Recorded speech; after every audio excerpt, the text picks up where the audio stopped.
Students, हमने black body radiation पर बात की। अब हम देखते हैं कि कुछ इसके कैरेक्टरिस्टिक्स हैं जो इनके साथ एसोसिएटेड है ब्लैक बॉडी रेडिएशंस के साथ।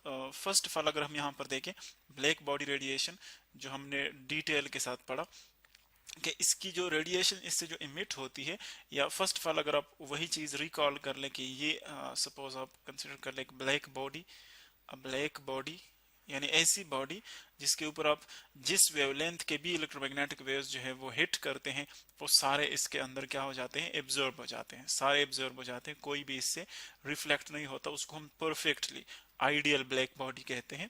इसी तरह जब आप इसको हीट करते हैं, हीट अप करते हैं, तो इससे ऑल टाइप्स के वेवलेंथ जो है वो इमिट होते हैं।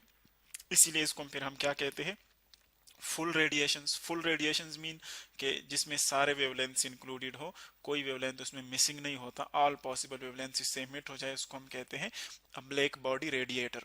तो ये गुड एब्जॉर्बर भी है और गुड रेडिएटर भी है।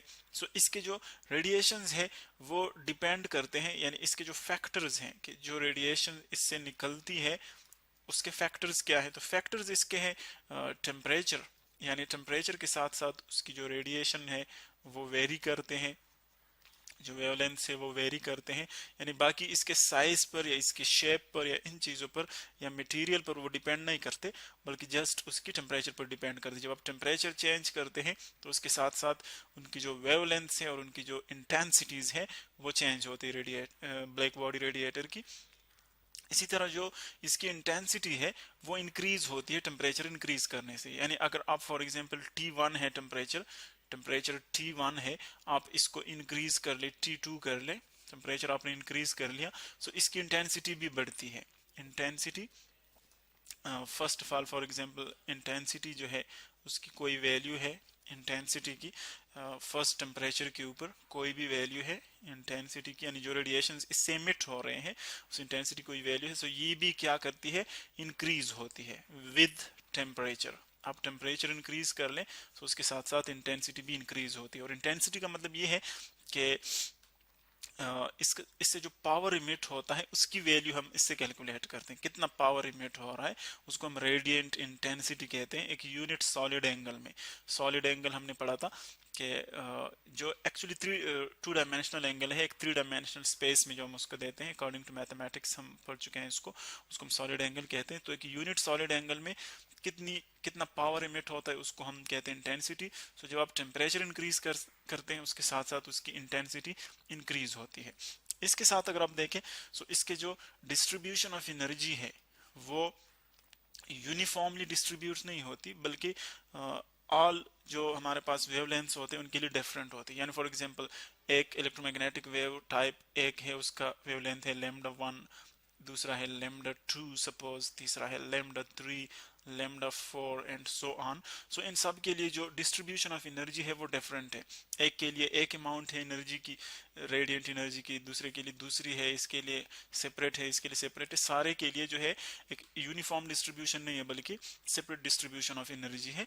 और इन चीज़ों को अगर हम ग्राफ की मदद से देखें, अब जो कैरेक्टरिस्टिक आपने यहाँ पर देख लिए इनको अगर आप ग्राफ की मदद से देखें तो देखिए हम इजीली एक ग्राफ यहाँ पर शो कर रहे हैं, एक ग्राफ यहाँ पर हम शो करते हैं कि किस तरह इसकी जो वेरिएशन है वो हम स्टडी कर सकते हैं। यहाँ पर अगर आप देखें इस ग्राफ में, ग्राफ आप कंसिडर कर लें, इस ग्राफ में आप देख रहे हैं हमने दिखाए हुए हैं तीन ग्राफ्स दिखाए हैं। एक्स एक्सिस पर आप देख रहे हैं वेवलेंथ है, ये वेवलेंथ को शो कर रहे हैं एक्स एक्सिस, यानी हम इलेक्ट्रोमैग्नेटिक वेव्स की जब वेवलेंथ चेंज करते हैं तो उसके साथ साथ टाइप ऑफ वेव्स जो है वो भी दूसरी कैटेगरी में जो है वो चेंज हो जाते हैं। और जो वाई एक्सिस है उस पर आप इंटेंसिटी देख रहे हैं कि कितना पावर जो है उससे इमिट होता है, इंटेंसिटी है उसकी।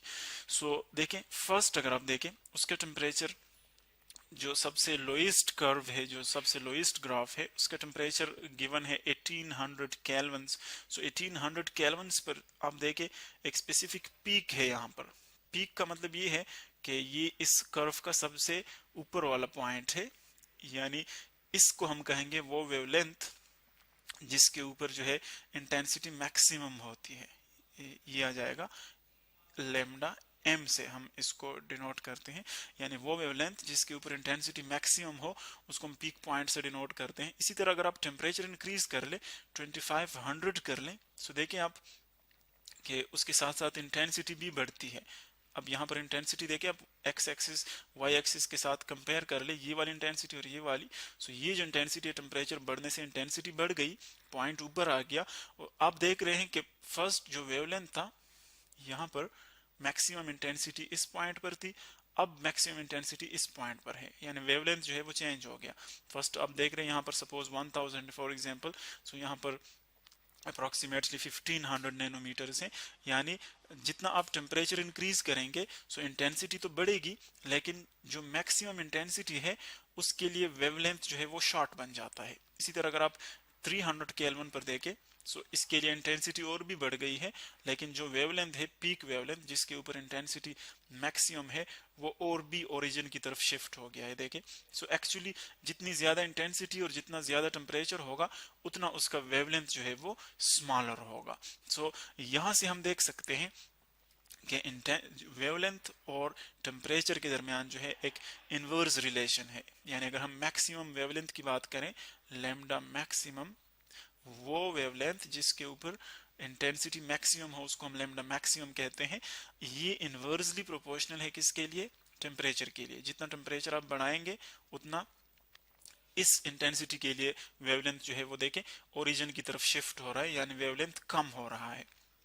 सो इसको अगर हम इस चीज को मैथमेटिकल चीज को इक्वेशन में, इस प्रोपोर्शन को इक्वेशन में हम कन्वर्ट करना चाहें, सो ये बन जाएगा lambda maximum is equal to constant, और यहां पर जो कांस्टेंट यूज होता है वो है के, इसको हम कहते हैं के, एक कांस्टेंट है। और जो नीचे हमारे पास टेम्परेचर है उसको हम इस तरह टी से डिनोट करेंगे। ये जो लॉ हमारे पास बनती है ये वाली, यानी वेवलेंथ और टेम्परेचर के दरमियान जो रिलेशन है इसको हम कहते हैं when displacement law. When displacement law, actually when ने डिराइव किया था ये लॉ। और इसकी अगर आप एप्लीकेशंस देखें, बहुत नाइसली इसको हम अप्लाई कर सकते हैं मैनी जगहों पर। जिस तरह के यहाँ से आप देख रहे हैं वेन डिस्प्लेसमेंट लॉ जो है, इस इक्वेशन को जस्ट आप देखें कि जब हम k की वैल्यू कैलकुलेट करते हैं, सो देखें k किसके इक्वल आ जाएगा, k किसके इक्वल आ जाएगा। इसको सिंपली मैं एक इक्वेशन फॉर्म में यहाँ पर एक और फॉर्म में डिनोट रिप्रेजेंट करता हूँ।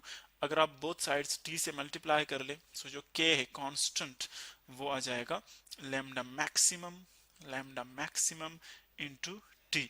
यानी जिस टेम्परेचर पर भी आप देखें उसका आप मैक्सिमम इंटेंसिटी का वेवलेंथ और वही टेम्परेचर जो है वो मल्टीप्लाई कर ले तो आपको एक ही वैल्यू मिलेगी।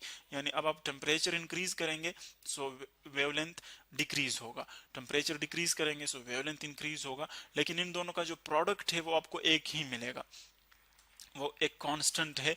और इसको हम कहते हैं कि इन दोनों का जो प्रोडक्ट है वो कांस्टेंट आ रहा है। यानी आप एक चीज को वेरी करते हैं तो उसके साथ दूसरा भी वेरी होता है, दोनों का प्रोडक्ट एक ही आता है। लेकिन अप्लाई इसको हम कहां पर कर सकते हैं? अब अगर आप देखें जो स्टार्स के टेम्परेचर, हम सन का टेम्परेचर कैलकुलेट करते हैं वो हम इन्हीं तरीकों से करते हैं। इसका मतलब ये नहीं कि हम सन पर जो है वो थर्मामीटर ले जाते हैं वहां पर टेम्परेचर कैलकुलेट करते हैं।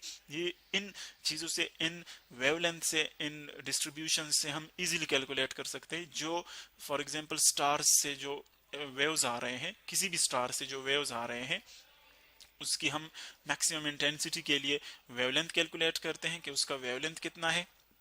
जब हमारे पास उसका वेवलेंथ आ जाए तो उसको जस्ट अब इसी फार्मूले से इसमें पुट कर लें k की वैल्यू और इस वेवलेंथ की वैल्यू, सो आप उसका टेम्परेचर जो है कैलकुलेट कर सकते हैं। यानी अगर हमारे पास लैम्डा मैक्सिमम हो किसी भी वेवलेंथ का तो उससे हम नाइसली उस स्टार का, उस सन का, कोई भी चीज हो उसका टेम्परेचर जो है वो कैलकुलेट कर सकते हैं। तो ये कुछ कैरेक्टरिस्टिक्स थे।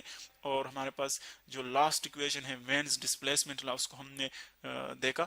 नेक्स्ट वीडियोज में हम देखेंगे कि जो कर्व्स बनते हैं, जो डिस्ट्रीब्यूशन है ब्लैक बॉडी रेडिएशन की, वो हम किस तरह एक्सप्लेन कर सकते हैं, डिफरेंट लॉज उसमें हम देखेंगे।